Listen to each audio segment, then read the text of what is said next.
여성폭력은 젠더에 기반한 폭력이라고 저희가 정의를 하고 있는데요. 젠더 기반 폭력이란 젠더에 따른 차이, 위계, 권력을 바탕으로 행해지는 모든 형태의 폭력을 의미합니다. 젠더 기반 폭력은 이제 대부분 친밀한 관계 내에서 많이 발생하고 있는데요. 친밀한 관계에서의 폭력의 개념을 살펴보면 국제연합 같은 곳에서는 친밀한 파트너에 대한 권력과 통제력을 얻거나 유지하는 데 사용되는 모든 관계에서의 행동 패턴이라고 첫 번째로 정의하고 있고, 친밀한 관계에서 폭력은 여성들에게 발생하는 폭력의 가장 일반적인 형태라고 말하고 있고요.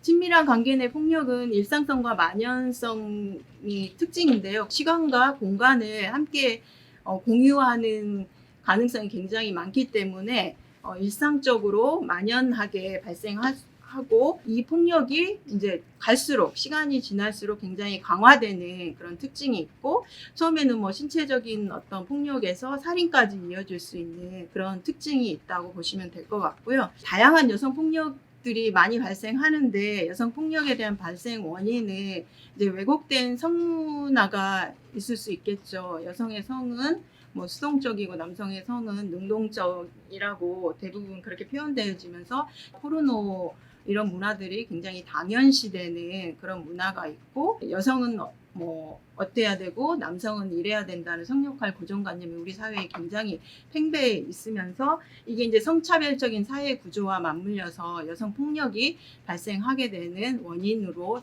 자리 잡고 있습니다. 그렇다면 여성 폭력이 발생하는 폭력의 본질은 무엇이냐라고 했을 때, 학대 폭력의 전국적 목적은 상대에 대한 통제권을 획득하는 것입니다. 그래서 통제권과 지배권을 획득해서 내 마음대로 나의 종속하에 두게 하는 게 폭력의 본질이기 때문에, 실은 그렇게 하기 위해서 이렇게 많은 어떤 다양한 유형의 폭력들을 이용하면서 상대방을 가지고 있는 권력, 힘의 권력을 가지고 통제하고 지배하는 거라고 보면 될 것 같습니다. 저희가 하고 싶은 얘기가 친밀한 관계 내에서 발생하는 경제적 폭력에 초점이 맞춰져 있기 때문에, 경제적 폭력의 어떤 실태는 어떤지 살펴보도록 하겠습니다. 다양한 가정폭력 피해 유형별 상담 통계 분석이 있는데, 그 중에 이제 경제적 폭력에 한정해서 본다면 명명하기도 이제 증명하기도 어려운 게 경제적 폭력이다. 신체적 폭력이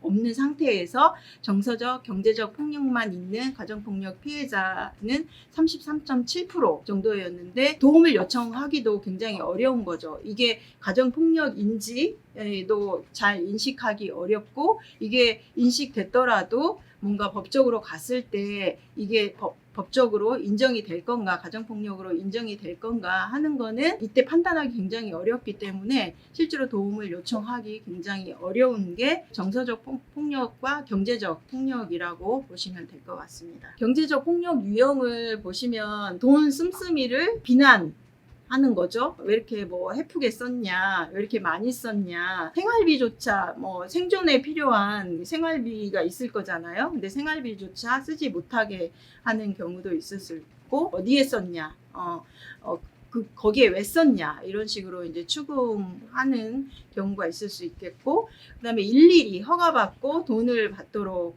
하는 경우도 있을 수 있겠죠. 그다음에 얼마나 버는지 이제 알리지 않는 경우도 있죠. 월급이 500인데 한 300 버는 것처럼 해가지고 마음대로 쓰는 그런 경우도 있을 수 있겠고요. 돈을 빼앗거나 아니면은 친구들이나 아니면 친정이라든지 아는 지인에게서 돈을 빌려와라, 이렇게 이제 협박하는 그런 경우도 있을 수 있겠고요. 요즘은 거의 다 가족 구성원들이 최대한 많이 경제 활동을 해야 어떤 살아갈 수밖에 없는 세상임에도 불구하고, 어떤 경제 활동을 함으로써 이 여성이 어떤 자기와 권력 관계가 이렇게 차이가 줄어드는 거를 이제 용납할 수 없는 상황에서 그런 경제 활동 자체를 막는 경우도 많이 있고요. 모든 재산을 자기 것으로 하거나 동의 없이 처분하는 것도 해당이 될 수 있겠죠. 부부가 같이 맞벌이를 해서 공동으로 재산을 만들어 왔음에도 불구하고 주택이나 이런 것들을 이제 한쪽 일방의 명의로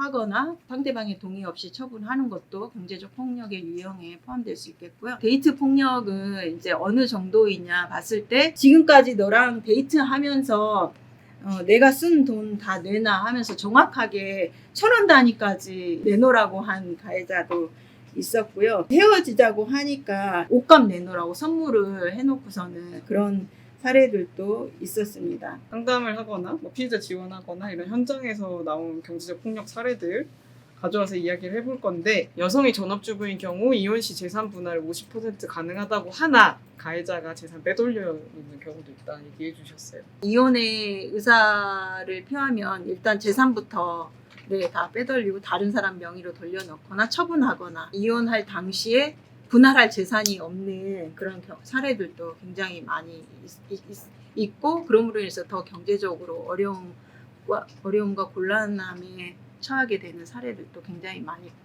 우리 현장에서 접하고 있죠. 원하지 않는 선물을 억지로 보낸다. 원하지 않는 선물이 반갑지 않은 이유는 그 선물에 담긴 마음 받지 않으면 어떻게 변할지 알기 때문이다. 보낸다라는 것은 수신처를 안다는 협박이 되기도 하겠다, 이런 얘기도 해주셨어요. 저희도 이 얘기를 하면서 이것만 발생하진 않는다, 또 다른 형태의 폭력들을 또 좀 동반하기도 한다, 그런 경우들이 워낙 많다는 얘기들을 좀 했어요. 상속 차별로 마지막 꼭지 좀 다루고 넘어갈까 합니다. 배우자 관계에서도 발생할 수 있는 부분이고요. 부모, 자녀의 상황에서도 발생할 수 있는 사례겠죠. 예를 들면 남편이 사망했을 경우에 이제 배우자가 1.5고 자녀들은 성별에 관계없이 1대 1대1 이렇게 되어 있는 걸로는 알고 있거든요. 현실에서는 그렇게 적용되기가 어려운 사례들을 계속 접하고 있죠. 제도랑 상관없이 상속 자체가 좀 차별적으로 이루어지는 것 같아요. 저희 같은 경우도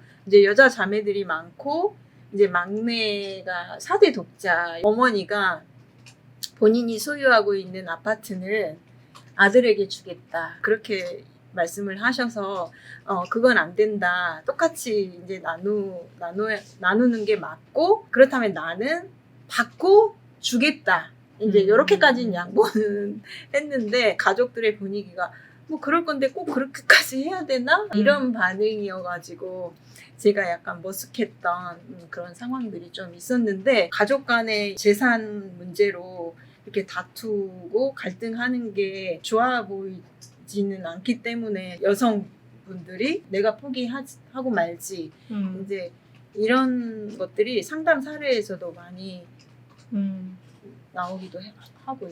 그런 이야기를 해볼 수 있는 관계라면 조금 더 여유 있게 이야기 나눠보는 것도 나쁘진 않은 것 같아요. 평소 본인의 뜻이 어떠하신지 좀 서로 이야기 많이 나눠보는 것도 필요한 것 같고요. 이번 교육에서 이 시대를 좀 넓게 보아주셨으면 싶기도 했어요. 그래서 여성으로서 사는데 느끼는 불안이 너무 많잖아요. 근데 이 지금 시대에만 주목하면 사실 그 불안이 더 커질 수밖에 없는데요. 이전의 담론들이 지금 오늘의 이제 이 불안들과 어떻게 연결되어 있는지 좀 멀리서 보셨으면 하는 마음으로 준비를 했던 강의였는데, 그런 것들로 인해서 조금의 위로와 뭐 해방감을 느끼셨더라면 또 좋았을 것 같아요.